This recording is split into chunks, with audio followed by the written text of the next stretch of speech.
What the hell are you doing in her room? Brad Cruz's voice cracked through the air like a whip. Michelle Williams froze, kneeling on the carpet with the 2-year-old girl in her arms. Ava's small fists, which had been pounding against the crib moments earlier, were now curled softly against Michelle's blouse. The child's face was damp with tears, but her breathing had slowed into hiccups. Michelle's own voice trembled. "Please, sir. She was hurting herself. I was only trying to help." "I gave strict orders," Brad barked, stepping closer, his shadow filling the doorway. "You don't go near my daughter. You don't touch her. You don't speak to her. Are those instructions too complicated for you?" Before we dive into this story, don't forget to like this video, subscribe to Tales by Amani, and let us know in the comments where you're watching from. We love hearing from you. Michelle's heart pounded against her ribs. A few minutes earlier, she had heard the sound. Soft at first, then sharp, like glass breaking. Ava's screams had echoed down the hall, rising and falling with the thuds of thrown toys. The housekeeper, Mrs. Aniston, had been downstairs and hadn't heard. Michelle dropped her cleaning rag and ran. When she entered the nursery, Ava was crouched in the corner, rocking back and forth, her little hands tangled in her own hair. Michelle had seen this before years ago, when her younger brother Marcus's world tilted out of control. So she did what she had once done for him. She sat down slowly, low to the floor, and hummed. It wasn't a song Ava had ever heard. It was a tune their grandmother used to sing while folding clothes. A rhythm soft enough to slow a storm. She whispered gently, "Once there was a little girl who lost her way. Every night she looked for her mama in the stars. Sometimes, when she closed her eyes, she could almost feel that hug again." Ava's cries softened into hiccups. Her wide, wet eyes found Michelle's. Slowly, as though remembering a language she had forgotten, the girl lifted one trembling hand and touched Michelle's cheek. It was the first time anyone in the house had seen her reach for another human being without panic. And that was the exact moment Brad Cruz stormed in. Now the girl was calm and half asleep against Michelle's shoulder. But Brad's fury burned through the room like fire. "Put her down," he shouted. "You're lucky she didn't hurt you. Do you think this is some kind of charity?" Michelle shook her head, clutching Ava protectively. "She wasn't angry, sir. She was scared. She was remembering her mother." "Enough." Brad's voice cut like a blade. "You think you can psychoanalyze my daughter because you've cleaned a few houses? Do you have any idea how dangerous this is?" "She just needed someone to stay," Michelle whispered, desperation threading through her voice. "You're done here," he snapped. "Get your things and leave."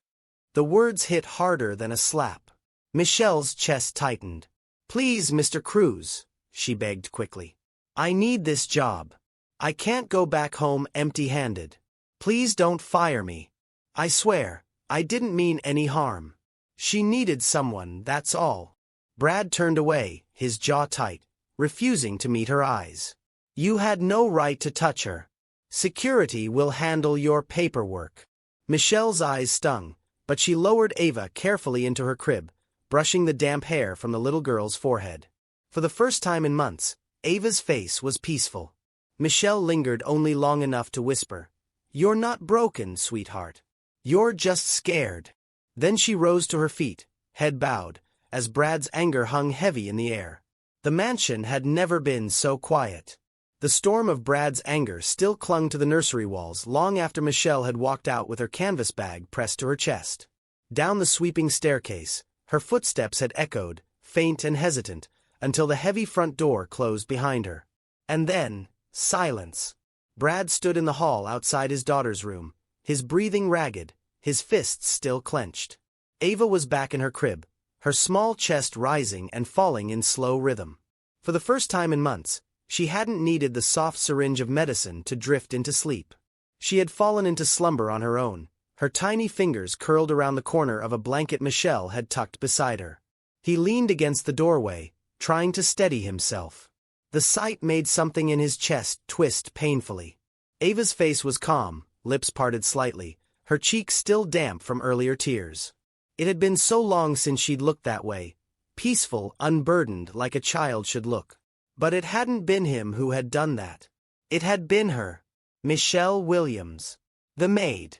The woman he had ordered to stay away. The woman who had defied his rules. Brad rubbed his temples and turned away, forcing himself down the hall. He told himself it was coincidence, a trick of exhaustion. Ava had worn herself out from crying, that was all. Still, the image clung to him, his daughter resting against the shoulder of a stranger, quiet and trusting. He walked into his study, the one room in the house that still felt like it belonged entirely to him. Polished oak shelves lined the walls, glass and steel awards glinted under the recessed lighting, and a decanter of whiskey waited on the sideboard. He poured himself a glass but didn't drink. Instead, he sat heavily at his desk, staring at the family photo propped on the corner. Whitney's smile stared back at him. His wife. His anchor. His undoing. In the picture, Whitney held Ava as a newborn, wrapped in a pink hospital blanket. Whitney's hair was tousled, her eyes tired, but her smile, God, that smile, was wide and unshakable. She had looked at their baby the way Michelle had just been looked at, as if she were the only thing in the world that mattered. Brad swallowed hard and pushed the frame face down. He couldn't bear it tonight. Sir. The voice was soft, aged with patience. Mrs. Aniston, the housekeeper, stood in the doorway, wringing her hands against her apron. She had been with the family for over a decade, long before Brad's fortune had bought them marble floors and vaulted ceilings. She had been there for Whitney's laughter, for Whitney's funeral, for the screaming nights that had followed. "What is it?" Brad asked, sharper than he intended. She hesitated, then said quietly, "The child hasn't been that calm since," her voice trailed, but the unspoken words filled the silence. "Since Whitney's funeral." Brad's jaw tightened. He didn't want to hear it. He didn't want to admit it. But the truth was there, hanging between them. "She's not broken," Mrs. Aniston added softly, her eyes glistening. "She's just scared." Michelle's words, echoed now by another voice. The same sentence. The same truth. Brad leaned back in his chair, exhaling slowly. "Don't start," he muttered. Mrs. Aniston didn't flinch. "I'm not starting anything, sir. I'm just saying what I saw. That girl held her, and Ava let herself rest. No nanny has managed that. Not one." Brad looked down at his glass, swirling the amber liquid. "She defied me." "She saved her," Mrs. Aniston countered gently. That silenced him. He stared at the decanter for a long time, but he didn't pour again. Mrs. Aniston lingered only a moment before slipping away, her footsteps fading down the hall. Alone once more, Brad pressed his palms to his face. The problem wasn't just Michelle. It wasn't even Ava. The problem was him. For 2 years, he had lived inside a fortress of rules. He had dictated every part of his daughter's day, when she ate, when she slept, when she was allowed outside, when she saw specialists. He had stripped her world of surprises, convinced that control equaled protection. But control had only built walls. Walls that even he couldn't climb over to reach her. He had lost Whitney in a storm no algorithm could predict. A helicopter crash, sudden and merciless, had left him widowed at 33 and Ava motherless before she could even form words. Brad had built his empire by mastering risk, predicting chaos, calculating outcomes. But grief had been the one equation he couldn't solve. So he had tried to solve his daughter instead. Rigid schedules. Endless nannies. Specialists who came and went. Coldness disguised as order. And through it all, Ava had spiraled further away from him. Until tonight. Until Michelle. Brad shut his eyes, the memory replaying unbidden. Ava's small hand, trembling but deliberate, reaching for Michelle's cheek. The way her sobs had stilled at the sound of that low humming. The way she had nestled into the shoulder of a woman who had no training, no degree, no reason to be able to reach her, and yet had done it with ease. It infuriated him. It humbled him. It broke him. The maid had succeeded where he had failed. He rose abruptly, pacing the study. He wanted to call the agency, to demand her file, to learn every detail about her past. Who was Michelle Williams, really? Why had Ava, who attacked every nanny before her, reached for her without fear? Brad stood at the window, looking out over the sprawling grounds of his estate. The night pressed in heavy, the manicured gardens pale under the wash of moonlight. Beyond the gates, the world hummed with noise: paparazzi, business rivals, board meetings, endless obligations. In here, the silence was suffocating. And yet, in that silence, a new thought clawed at him.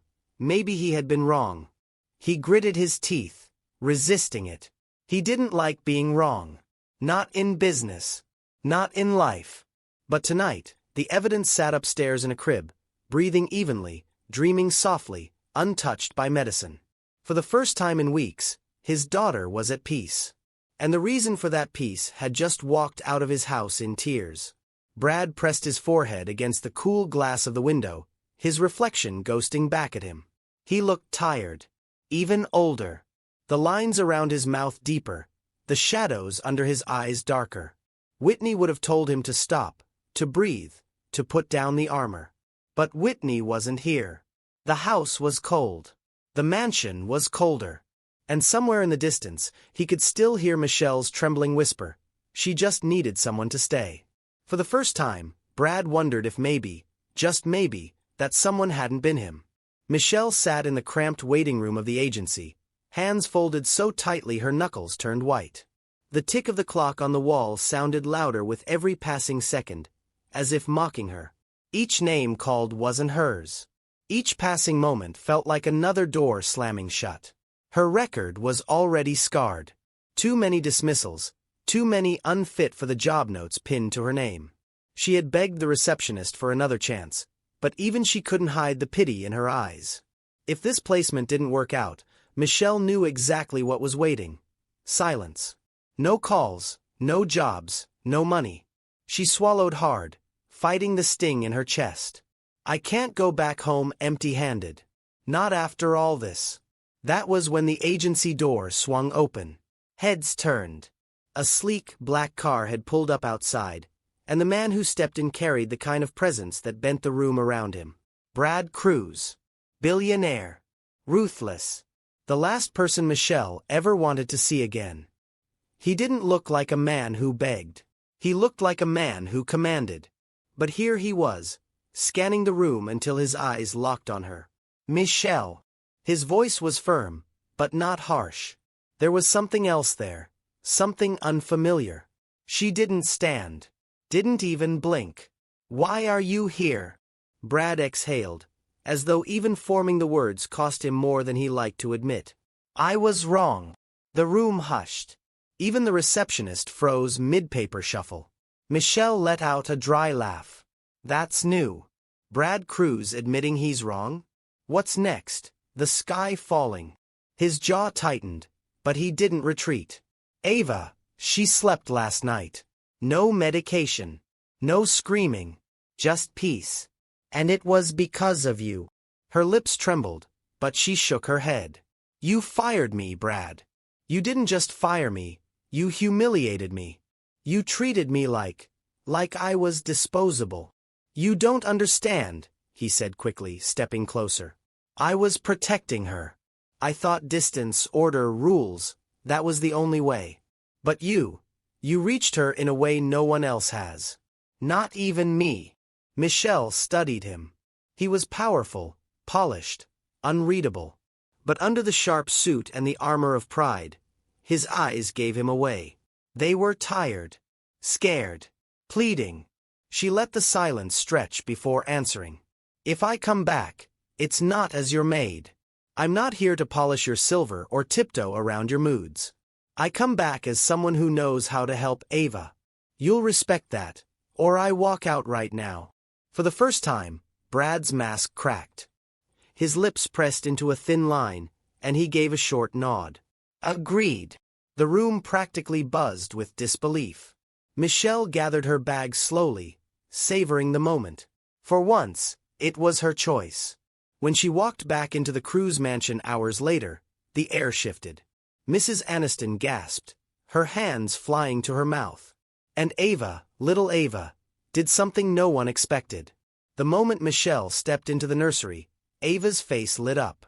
Her tiny arms stretched out, her smile wide and unguarded, as though she had been waiting for Michelle all along. Brad stood frozen in the doorway, watching the scene unfold. His daughter's joy, so raw and unfiltered, cut through every layer of his defenses. For the first time in a long time, he was speechless. Michelle gathered Ava into her arms, holding her close, whispering softly. Ava giggled, a sound the house hadn't heard since Whitney's death. The billionaire, the man who bent boardrooms and crushed rivals without flinching, stood there utterly undone. Because in that moment, he realized the truth. To save his daughter, he would have to do the unthinkable, swallow his pride, and let Michelle stay. The Cruz mansion was silent, but inside Michelle's chest, her heart felt heavy with ghosts. For the first time since Whitney Cruz's funeral, little Ava had drifted into an untroubled sleep. No thrashing, no sharp cries, no medication lulling her into artificial calm. Just a soft, steady breath against the crib pillow. Brad Cruz lingered at the nursery doorway that night. His hands were shoved into the pockets of his tailored trousers, but his jaw was tight. Something about the picture unsettled him. His daughter had fought every nanny, screamed through every session with every therapist. Yet tonight, with Michelle, she'd closed her eyes like a child finally safe. Brad didn't believe in miracles, but this felt uncomfortably close to one. Michelle, however, knew it wasn't a miracle. It was memory. When the lights went off and the mansion seemed too still, Michelle lay awake in her small staff bedroom. And her mind carried her back, not to the Cruz estate, but to the cramped apartment where she grew up, the place where her little brother Marcus had turned her into more than a sister.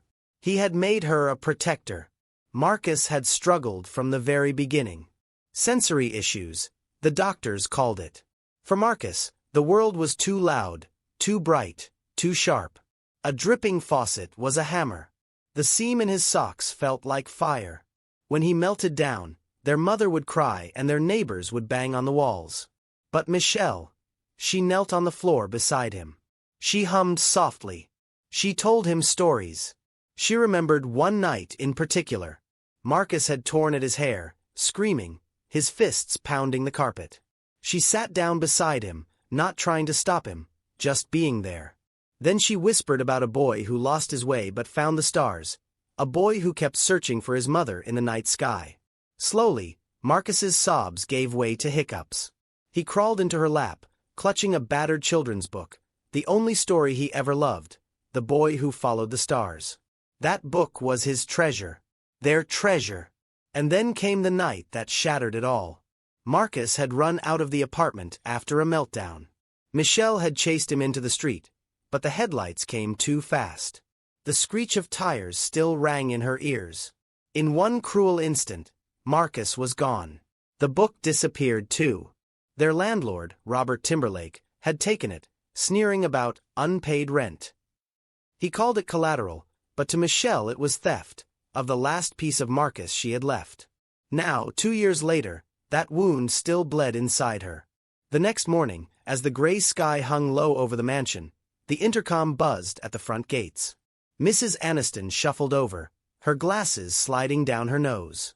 A man stood outside, broad-shouldered, wearing a smirk that sent a chill crawling across Michelle's skin the moment she saw him. Robert Timberlake. He held a small, rectangular package under his arm. The shape was unmistakable. Michelle's breath hitched. "Delivery," Robert called smoothly, though his eyes glinted with cruelty. "Special delivery for Michelle Williams." Brad glanced up from his coffee. Michelle went pale. She wanted to vanish, to melt into the walls. Robert tapped the package against the iron gate. "Recognize this?" His grin widened. "I think you do. But don't worry. Nothing in life is free. You want this back?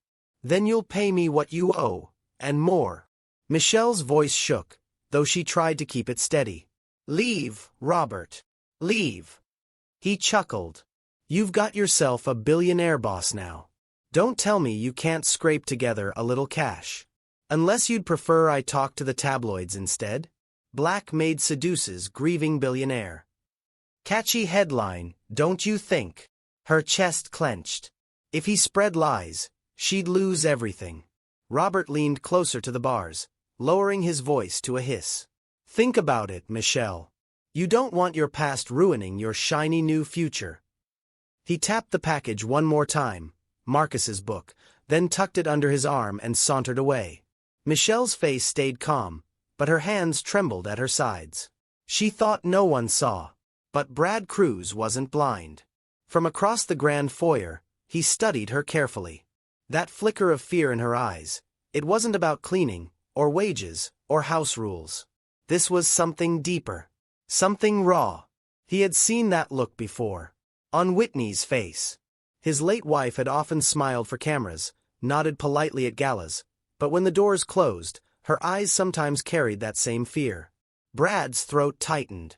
He didn't know what Michelle's story was, but he knew she wasn't ordinary staff. She was carrying something heavy enough to pull Ava out of the darkness. And for the first time in years, Brad Cruz wondered if the person who might save his daughter wasn't a doctor with a white coat or a therapist with credentials, but a 25-year-old maid who whispered stories in the dark. The mornings in the Cruz mansion used to be quiet. Too quiet. Just the sterile hum of machines, the shuffle of Mrs. Aniston's feet across polished floors. But now, something new floated through the halls. A sound Brad Cruz hadn't heard since Whitney's funeral. Music. Michelle's voice, soft and untrained but warm, carried from the nursery. She sang a simple song, the kind a mother might hum while brushing a child's hair. Ava sat in her crib, blinking up at her, tiny fingers drumming on the railing in rhythm. Michelle clapped gently, encouraging her, and Ava clapped back, awkward, offbeat, but clapping nonetheless. It was the first time in months that Ava had done more than cry in the mornings. Brad stood in the doorway, silent, his expensive watch catching the light. He had paid for countless specialists, therapists, consultants who brought notebooks and charts. None of them had coaxed a laugh out of his daughter. Yet here was Michelle, barefoot on the nursery rug, singing about sunshine, and Ava giggled, a high, bubbling sound that filled the air like sunlight breaking through storm clouds. Michelle didn't stop at songs. She began weaving rituals into Ava's days. Small, consistent anchors to make the world feel safe. Every morning after the song, she carried Ava to the garden barefoot. At first, Brad bristled. "She'll catch cold," he muttered, but Michelle only smiled. On the grass, Ava curled her toes, hesitantly at first, then with delight. She squatted down, running her tiny palms across the dew-tipped blades. Michelle guided her hand, whispering, "See, it tickles." Ava giggled again, her laugh ringing across the marble terrace. Later came sensory play. Michelle brought bowls of small balls and soft fabrics, and let Ava run her fingers through them. Where therapists had seen symptoms, Michelle saw a child learning to trust her world again. And slowly, day by day, the child who had once screamed and fought against touch began to open up. One afternoon, Brad walked in just as Michelle was helping Ava with finger paints. The girl had smeared green streaks across her cheeks, and Michelle was laughing softly, dabbing a bit of paint on Ava's nose. Then, something happened. Ava's eyes caught the faint, silvery scar along Michelle's wrist. For a moment, the room held its breath. Michelle stiffened. It was an old scar, a reminder of darker days when grief after Marcus's death had nearly broken her too. She usually kept it hidden. But Ava, with a toddler's innocence, reached out. Slowly, gently, she pressed her tiny fingers against it. Not recoiling, not afraid, just connecting. Michelle's throat tightened, but she didn't move.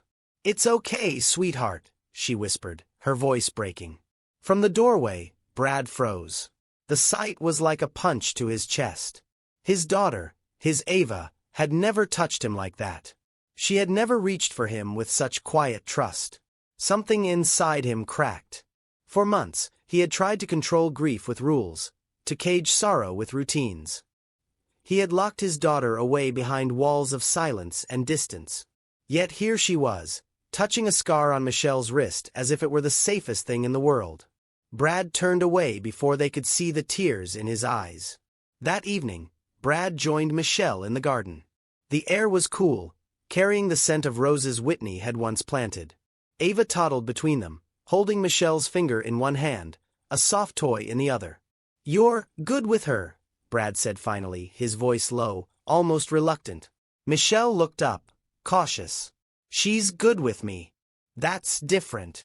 Brad almost smiled. Almost. I've spent millions trying to reach her. And you. He stopped himself. Pride tightened his throat, but he forced the words out. You've done more in 2 weeks than I ever could. Michelle's gaze softened, but she didn't gloat. Mr. Cruz, it's not about money. Ava doesn't need perfection. She needs presence. For a man who had spent his life buying solutions, the words struck harder than he expected. That night, as Michelle tucked Ava into bed, Brad stood closer than before. He watched as Ava clung to Michelle's sleeve, her eyelids fluttering shut, her breathing deep and even. Michelle looked up, and for the first time, Brad didn't see the maid. He saw a woman carrying her own shadows, teaching his daughter how to step into the light. The true breakthrough came one rainy afternoon. The storm rattled the windows, thunder rolling in the distance. Ava sat on the rug, stacking blocks while Michelle hummed. Brad leaned against the wall, pretending to check his phone but really watching. Michelle leaned close. Can you say it, Ava? Sunshine. Her tone was patient. Ava's lips moved. At first, just a murmur. Then, a sound, soft, slurred, but unmistakably human words forming for the first time. Sue, said. Michelle's eyes went wide. She clapped her hands gently. Yes. Sunshine. You did it, sweetheart. Ava's face lit up. And then, miracle upon miracle, she smiled. A real smile, not the half-curled grimace of a tantrum, but a radiant grin that crinkled her tiny cheeks. Brad's phone slipped from his hand, landing with a thud on the carpet. He didn't care. His chest heaved, his breath caught. For the first time since Whitney's death, his daughter had smiled. But it hadn't been for him. It had been for Michelle. He should have felt jealousy. Instead, all he felt was gratitude, and a quiet ache. Michelle scooped Ava up, twirling her gently despite the storm outside. Ava laughed, clutching Michelle's face with her paint-stained hands. Brad turned his face away, blinking hard. He had thought his empire made him powerful. But at this moment, power was meaningless. The real strength lay in the woman who had cracked open the walls around his daughter's heart. The calm in the Cruz mansion never lasted long. For weeks, the Cruz mansion had felt different. Michelle's songs had filled the halls, Ava's laughter had returned, and even Brad had started to believe in a fragile kind of peace. But peace is a delicate thing. And Robert Timberlake wasn't done. It started with a photograph. Michelle didn't know when it had been taken. Maybe when she carried Ava through the garden barefoot, or when the child had fallen asleep against her chest at the park. Wherever it came from, Robert had turned it into a weapon. The next morning, the scandal broke. Scandal behind the gates. Billionaire Brad Cruz's intimate bond with his maid. The headline screamed across gossip blogs, the words framed by stolen images. One shot of Michelle with Ava in her arms, cropped to look intimate. Another of Michelle glancing toward Brad, edited to suggest longing. And the cruelest, Ava smiling for Michelle, the caption beneath twisting the knife. She never smiled for her father, only for the maid. Mrs. Aniston gasped when she saw the tablet. Michelle's blood ran cold. She didn't need to guess who had leaked the images. Robert had made good on his threat. Brad's fury came like a storm. He slammed the magazine onto the glass table, his voice booming through the mansion. Do you see this? Do you see what they've done? Michelle flinched, but stood her ground. Ava, mercifully, was with Mrs. Aniston upstairs. They've made me look like a fool. Brad roared. His hands clenched, veins standing out across his arms. They've painted you like my mistress, me like some weak, grieving man, and my daughter like, his voice cracked. Like she's nothing but a prop. Michelle's chest tightened, but she forced herself to stay calm. This isn't about you. This is about Robert. He's the one feeding them. Brad's jaw locked. Then I'll crush him. I'll sue the blogs into the ground. I'll pay off every editor in the city. I'll buy the tabloids if I have to. He snatched his phone, but Michelle stepped forward and pushed it gently down. You can't fight this with money, she whispered. You fight it with truth. The words stunned him. Nobody spoke to Brad Cruz like that. Nobody ever dared. But Michelle's eyes didn't waver. Her voice was steady, though her heart pounded. You've built your whole life on power. But power won't clean this. They don't want money, Brad. They want a story. And if you don't tell the truth, Robert's lies will be the only story they hear. Brad's breathing was ragged, his pride burning, but he couldn't ignore her. For the first time in years, someone had cut through his fury with nothing but honesty. Yet the truth didn't erase the damage. The mansion turned tense overnight. Paparazzi camped outside the gates, their cameras flashing at every car that passed. Headlines multiplied. Is the maid more than a nanny? Inside Brad Cruz's secret romance. Every buzz of Brad's phone set his teeth on edge. Every whisper online felt like an invasion. Ava sensed it too. She grew restless, her tiny body twisting at night, her cries sharper again. Michelle sang to her, desperate to shield her from the chaos, but even her calm voice couldn't silence the tension pressing down on the house. Michelle feared the worst, that Brad would decide she was too much trouble, that he would send her away to salvage his image. Losing Ava now would destroy her. Brad feared something different. He feared losing control. For years, control had been his armor. He had controlled his grief, controlled his house, controlled his reputation. But Michelle had undone all of that, and now the world outside was circling like wolves. Late one night, Brad sat in his study, the glow of his laptop illuminating his face. He scrolled through headlines, his eyes burning. Cruz mansion love affair? Black Maid becomes baby's new mother figure? He felt sick. Michelle entered quietly with a tray of tea. He snapped before he could stop himself. Don't you see what they're saying about us? Her hands trembled, but her voice was calm. Yes. They're saying you're human. He blinked. Human. They see a man who lost his wife, a child who lost her mother, and a woman who cared enough to stay. If that's scandal to them, then maybe it isn't us who's broken, it's them. The words hit him harder than any lawsuit could. But outside the gates, the fire kept spreading. Reporters shouted from the sidewalks, cameras burst like lightning, and Robert Timberlake's name lingered in every whisper. Blogs dug into Michelle's past, twisting Marcus's story into sensational headlines. Her grief, her scars, they weren't sacred anymore. They were fodder for clicks. Michelle stood at the nursery window one night, watching the paparazzi lights blink through the iron gates like predators' eyes. Her voice cracked when she finally admitted it. I'm scared. Brad stood behind her. Scared of what? Her answer was simple, but it shook him. Not for me. For her. She nodded toward Ava, who slept soundly, clutching a stuffed toy. She doesn't deserve to grow up in whispers and lies. For once, Brad didn't respond with rage or money. He stepped closer, his voice low. Then we'll protect her. Together. Michelle turned, her eyes wide, searching his face. For a moment, there were no walls, no billionaire pride, no maid's fear. Just two people standing in the shadows, bound by the same child, the same truth. The scandal refused to die. Cameras flashed outside the gates day and night. Headlines kept multiplying, each one more vicious than the last. Every new caption felt like a dagger aimed at the fragile peace inside the mansion. Michelle knew one thing. Silence was no longer an option. She sat across from Brad in the dim glow of the study, her hands folded tightly in her lap. Ava slept upstairs, mercifully unaware of the storm brewing around her name. I need to speak, Michelle said quietly. Brad's head snapped up. Speak. To who? Those vultures outside. His tone was sharp, the same one he used in boardrooms when men tried to corner him. Do you have any idea what you're suggesting? One interview and they'll tear you apart. Michelle's eyes didn't waver. If I don't tell my story, Robert will tell it for me. And you know he already is. Brad's jaw tightened. He wanted to argue, but deep down he knew she was right. Robert Timberlake had twisted her past into tabloid fodder. He wouldn't stop until Michelle was destroyed. Not with them, Michelle continued.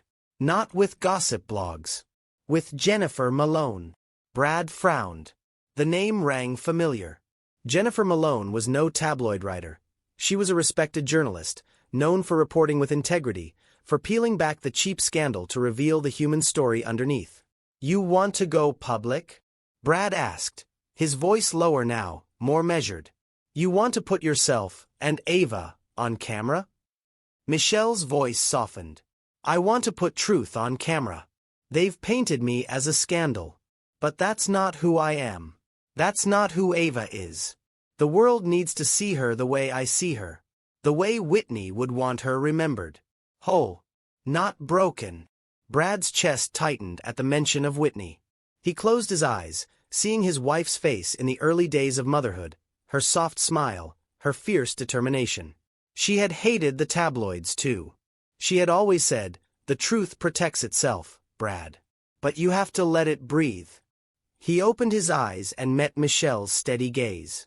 For the first time, he wasn't looking at a maid. He was looking at a woman ready to step into fire to protect his daughter. The day of the interview, the mansion buzzed with nervous energy. Jennifer Malone arrived with only a cameraman, no entourage, no circus. That alone told Michelle she had chosen right. They set up in the sunlit conservatory. Michelle wore no jewelry, no makeup but the faintest touch of powder. She held Ava in her lap, the toddler's small fingers twisting playfully in her sleeve. Jennifer adjusted her mic, then leaned in with a reassuring smile. Just speak like you're speaking to her, she said, nodding toward Ava. The rest will take care of itself. The camera's red light blinked on. Jennifer's voice was steady. Michelle, the world has seen photographs. They've read headlines. But today, they hear from you. Who are you? Michelle inhaled deeply. Her hands trembled for only a moment, then steadied as Ava leaned against her chest. I'm a sister, she began softly. I'm a daughter. And I was once the caretaker of a little boy who saw the world differently. Her voice caught, but she pressed on. My brother Marcus struggled with things most children never think about. The light was too bright. The sounds were too loud. The world hurt him sometimes. But I learned that he wasn't broken. He was whole. He just needed someone to see him that way. Jennifer's expression softened, and even the cameraman lowered his gaze. Michelle stroked Ava's hair, her voice growing stronger. When I look at Ava, I don't see scandal. I don't see pity. I see a child who lost her mother too soon, who has been hurting in ways words can't explain. I don't fix her. I don't cure her. I simply stay in the moment with her. I hum a song, I tell a story, and I remind her, she's safe. Ava stirred, her small hand pressing against Michelle's cheek. The camera caught it, the same gesture that had first melted Michelle's walls. Ava's lips parted, a soft sound escaping. Ma. Michelle froze.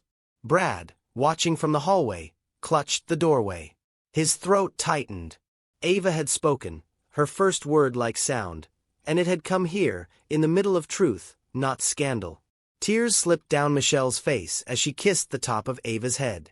She whispered, she's not broken. She's not a story for them to twist. She's my reminder that love can heal what fear tried to destroy. Jennifer's eyes glistened. She turned to the camera. Viewers, you've heard the headlines. But here is the truth. A grieving child, a grieving family, and a woman who refused to give up on either. When the interview aired, the world paused. The same blogs that had smeared Michelle replayed clips, but the tone shifted. Twitter threads erupted. Why did we call this a scandal? This is love. Comment sections filled with voices of parents, siblings, teachers, people who saw themselves in Michelle's story. The storm didn't end overnight. Paparazzi still waited at the gates. But the tone had changed. The whispers were softer now. Respect, not ridicule, crept into the conversation. Inside the mansion, Michelle sat with Ava asleep in her arms, the glow of the television replaying her words. Brad stood behind her, silent. He had fought with contracts and lawyers his whole life. But it was her voice, steady, vulnerable, true, that had begun to turn the tide. For the first time, he realized something terrifying and freeing all at once. Michelle Williams had done what his fortune never could. She had made the world see his daughter not as a scandal, but as a child. The storm of headlines had barely begun to settle when a new shadow fell over the Cruz mansion. It came in a plain envelope, slipped past the gates despite the paparazzi and guards. Mrs. Aniston found it on the marble entry table. No return address. No markings. Just a single photograph inside. Michelle's fingers trembled as she pulled it out. The picture froze her breath.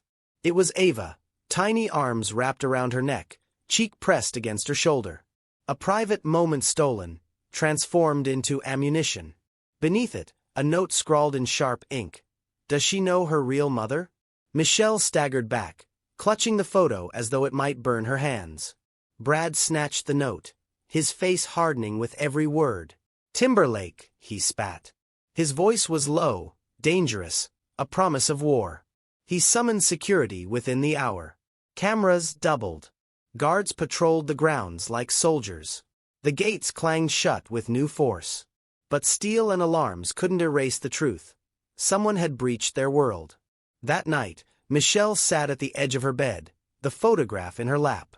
Ava had hugged her countless times before, but never had a gesture of love been twisted into something cruel. Her chest ached with fear, but when Brad appeared at her door, she lifted her chin. I'm not leaving, she said before he could speak. His brows furrowed. I didn't ask you to. You're thinking it, Michelle pressed. That I should run, hide, protect myself. But Ava needs me. And I won't abandon her because Robert Timberlake wants to scare me. Brad studied her in silence, the weight of her words pressing against his own instincts. He was a man who had built empires by cutting off threats at the root, by controlling every variable. But Michelle wasn't an employee in his empire. She was a woman carrying scars, standing firm in the face of danger. His voice softened, almost reluctant. You shouldn't have to be this strong. Michelle's throat tightened, but she didn't look away. Neither should you. Children can sense what adults hide. And Ava, though only 2 years old, felt the tension coiling through the mansion. She clung tighter to Michelle each day. At breakfast, she refused her high chair unless Michelle sat beside her. In the garden, she reached for Michelle's hand and no one else's. Even in sleep, she stirred restlessly until Michelle's humming soothed her. One afternoon, Brad entered the nursery to find Ava curled against Michelle's chest, her small hand resting protectively over Michelle's scarred wrist. The sight pierced him. His daughter had found safety in a place he couldn't provide. And though the realization hurt, it also humbled him. Late that evening, Brad stood in his study, staring at the note again. Does she know her real mother? His fists clenched until his knuckles turned white. Timberlake wasn't just slandering anymore. He was intruding, reaching into the most sacred part of their lives. When Michelle entered quietly, Brad's composure cracked.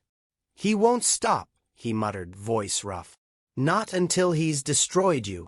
Michelle stepped closer, her voice steady despite her fear. Then don't let him. He looked up, startled. You've spent your whole life controlling everything, Brad. But this isn't about control. It's about courage. He wants us to be afraid. I refuse. For a moment, silence stretched between them, heavy and charged. Brad's gaze softened, something unspoken passing through his eyes. I need you here, he admitted finally. The words slipped out like a confession. Not just for Ava. His voice dropped lower. For me. Michelle's breath caught. She had seen flashes of warmth in him before, glimpses of the man beneath the billionaire's armor. But now, his walls were crumbling, and she could feel her own heart shift in response. The next days brought more tension, but also a strange new closeness. Brad began spending longer moments with them, watching Michelle read to Ava, joining them in the garden, even humming softly when Michelle sang her morning songs. One evening, after Ava drifted off to sleep, Brad lingered in the nursery doorway. Michelle tucked the blanket around the little girl and turned, expecting him to leave. But he didn't.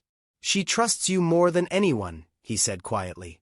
She trusts because someone finally stayed, Michelle replied. Brad's eyes held hers. The air between them was fragile, electric. Neither spoke further, but in that silence something undeniable had shifted. Respect had grown into reliance. Reliance was edging toward something deeper. And for the first time, the thought of Robert Timberlake no longer filled Brad with rage alone. It filled him with determination, to protect not only his daughter, but the woman who had become their anchor. Still, the shadow of the note lingered. Every camera flash outside the mansion felt sharper. Every rustle of the wind at the gates made Michelle's heart skip. But she refused to falter. She read to Ava, she sang, she smiled, even as her hands trembled when no one was watching. And Brad. He watched her with a new clarity, realizing that the strength he had mistaken for defiance was actually courage born of love. Love for his daughter. Love that, if he let it, could reach him too. The plan began with a drawing on the kitchen table. Michelle sketched a small path, a circle of soft moss, a line of pebbles that made a gentle crunch, and a place for wind chimes that would sing when the breeze moved. Brad stood beside her, sleeves rolled, listening. He did not argue. He did not try to take over. He just asked, "What else do you need?" "Shade," Michelle said. "Warm stone for bare feet. A water bowl she can touch. A place to sit and read." They built it together. Mrs. Aniston brought lemonade and laughed when the billionaire carried bags of soil on his shoulder like a gardener. Groundskeepers followed Michelle's instructions. A low hedge for safety, a circle of smooth river stones, patches of mint and lavender for scent, a shallow basin that caught rain and reflected the sky. Brad hung the wind chimes himself. The first time they rang, he closed his eyes and let the sound settle in his chest. When the garden was ready, Michelle took Ava's small hand and led her outside. It was morning. The sun was kind. The stones were warm. The air smelled like green leaves and new starts. "Bare feet," Michelle whispered. She slipped off her shoes. Ava copied her. Little toes pressed into moss. Ava smiled. She bent down, touched the mint, and brought her fingers to her nose. The child giggled. Michelle giggled too. Brad watched from the path, wanting to step in, afraid to break the moment. "Come," Michelle said, lifting her eyes to him. "Join us." He stepped onto the stones. They were smooth and sure under his feet. He held out a hand. Ava paused, then reached for his fingers. It was small. It was everything. They made the garden their morning ritual. 10 minutes became 20. 20 became an hour. Ava moved from moss to pebbles, from pebbles to the warm stone ring. She stamped once, twice, and laughed at the tiny echo. Michelle gave her flat shells to stack. Brad set a book on the bench and read a few soft lines between the chime songs. Soon, the sounds began to come. Not perfect words, but clear tries. Sun. Wah, wah. Bell. Michelle never pushed. She nodded, smiled, and repeated the word slowly. Brad repeated it too. The first time Ava said, "Dada," and then stopped, his throat closed. He pressed his forehead to hers and let the wind chimes sing for him. The mansion changed around the garden. Guards still walked the grounds, but their steps felt lighter. The phones still buzzed, but not all the news was ugly now. Jennifer Malone's piece had aired, and people were talking about love, not gossip. She had shown the world a child finding safety and a woman choosing to stay. The story did not feel like scandal anymore. It felt like healing. One afternoon, Jennifer came by to drop off a printed copy for Michelle. No cameras. Just a plain folder. "People wrote to us," she said. "Parents. Teachers. Sisters. They said thank you." Michelle held the folder to her chest. "It was never about me," she said. "It was about her." She looked at Ava, who was stacking shells into a careful tower. "And him," she added, nodding toward Brad. Brad gave a small, surprised smile. "It was about all of us," Jennifer said gently. "A home can break. A home can heal." She left without staying for tea. It felt right that way. The garden was full enough. Robert Timberlake's shadow did not last. Brad's investigators had been careful and patient. They tracked the photos. They traced the payments.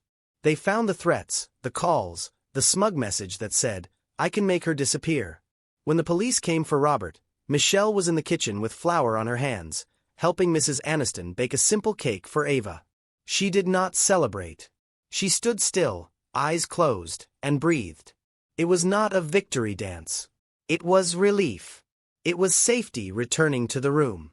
That night, Brad brought the printed report to the study and set it down without opening it.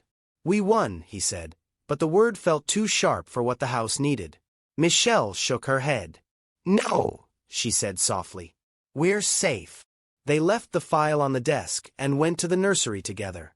Ava was asleep with a shell in her fist. Days stretched and softened. Ava began to take more steps, first to Michelle, then to the chimes, then, bravely, to Brad. She touched his watch and said, "Tick." He laughed, real laughter, not the polite kind, and said, "Yes, tick." In the afternoon light, Michelle read from The Boy Who Followed the Stars. She had found a copy online, then another, and finally, after the arrest, the original came back to her in an evidence bag. The spine was still worn. The pages still held the sound of a boy who had once needed the stars to sleep. She read it quietly in the garden, one hand on the page, one hand on Ava's back. Brad listened from the bench, breathing with the rhythm of the story. "Again," Ava would whisper when the last page turned. "Again," Michelle said, smiling. Sometimes the words were clearer. Sometimes they were just sounds. Both counted. On a day when the wind was soft and the chimes barely moved, Ava took 3 slow steps from Michelle to Brad with her arms open. When he caught her, she pressed her palm to his cheek the way she had first done to Michelle. He closed his eyes and let the moment write a new truth in his bones. She was letting him in. The housekeeper watched it all from the doorway with a dish towel over her shoulder. "About time," Mrs. Aniston whispered to the roses. Then she went inside to set the table. Families, she knew, are built at tables. The call from Jennifer came a week later. The follow-up piece had run. "The woman who helped heal a broken home." No sharp captions. No sneers. Just simple, steady kindness. It showed the garden, not the gate. It showed the chimes, not the cameras. It showed a child who laughed again. In the early evening, the garden gave them their last gift. The light was gold. The chimes were quiet. The stones were warm from the day. Michelle set Ava down on the moss and stepped back. Brad stood a few feet away with his hands out. "Ready?" Michelle asked. Ava looked at her, then at him. She took a step. Then another. Then she ran, clumsy, perfect, straight into Michelle's arms and then, laughing, spun and ran back to Brad. Back and forth she went, giggling, hair flying, cheeks bright. The sound rolled through the garden like water over stones.